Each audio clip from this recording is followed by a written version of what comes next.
கல்யாணமாகி 2 மாதம் இருக்குங்க. 2 மாதத்துக்கு அப்புறம் தான் எங்களுக்கு வந்து வீசா அப்ரூவ் ஆயிடுச்சு.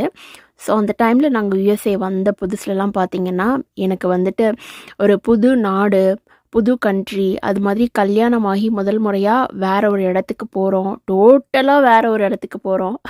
யாருமே ஹெல்ப்புக்கு இல்லாத பிளேஸு. எப்படி ஹேண்டில் பண்ண போகிறோம், சமைக்க தெரியாது. இந்த மாதிரி எதுவுமே என் மைண்டில் வந்து ஓடவே இல்லைங்க. ஃபஸ்ட்டு ஹஸ்பண்ட் வந்து யுஎஸ் வந்துட்டாங்க. ஸோ அவங்க கூட ஏன்னா அவங்க அந்த டைமில் நிறையா என்கிட்ட ஷேர் பண்ணியிருக்காங்க. நிறைய ஃப்ரெண்ட்ஸ் யூஎஸில் இருக்காங்க. ஸோ எனக்கும் அங்கே ஒர்க் பெர்மிட் கிடைக்கணும் அப்படிங்கிற ஆசைலாம் இருக்குது. ஒர்க் பண்ணணும்னு இருக்குது அப்படிங்கிற மாதிரி எல்லாமே அந்த ஒரு 2 மந்த்ஸில் ஷேர் பண்ணியிருந்தாங்க. ஸோ அவங்களோட ஆசை வந்து நிறைவேறுச்சுங்கிற ஒரு ஹாப்பினஸ் மட்டும்தான் எனக்குள்ளே ஓடிட்டு இருந்தது.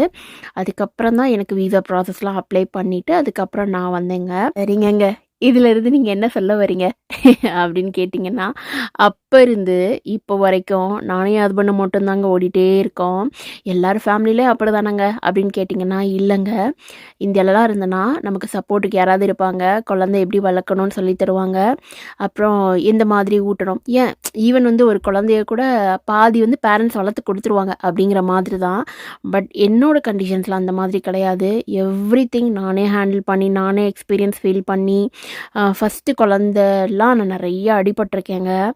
அதுலேருந்து லேர்ன் பண்ணது வந்து டோட்டலாக லைஃப்பை நிறையா மாற்றுச்சு அப்படின்னு தான் சொல்லுவேன். ஃபஸ்ட்டுலாம் நிறைய உட்காந்து அழுவேங்க. அப்புறம் அழுதுட்டு அழுது ஒரு கட்டத்தில் வந்து எதுக்காக அழணும், எந்திரிச்சு ஓடுவோம், என்ன நடந்தாலும் தட்ஸ் ஓகே அப்படிங்கிற மாதிரி மனநிலைலாம் அதுக்கப்புறம் தான் எனக்கு மாறிச்சு. என் ஃபஸ்ட்டு ப்ரெக்னன்சிக்கும் செகண்ட் ப்ரெக்னன்சிக்கும் நிறையா இருக்குது அப்படின்னா நான் கற்றுக்கிட்டது நிறையா இருக்குது.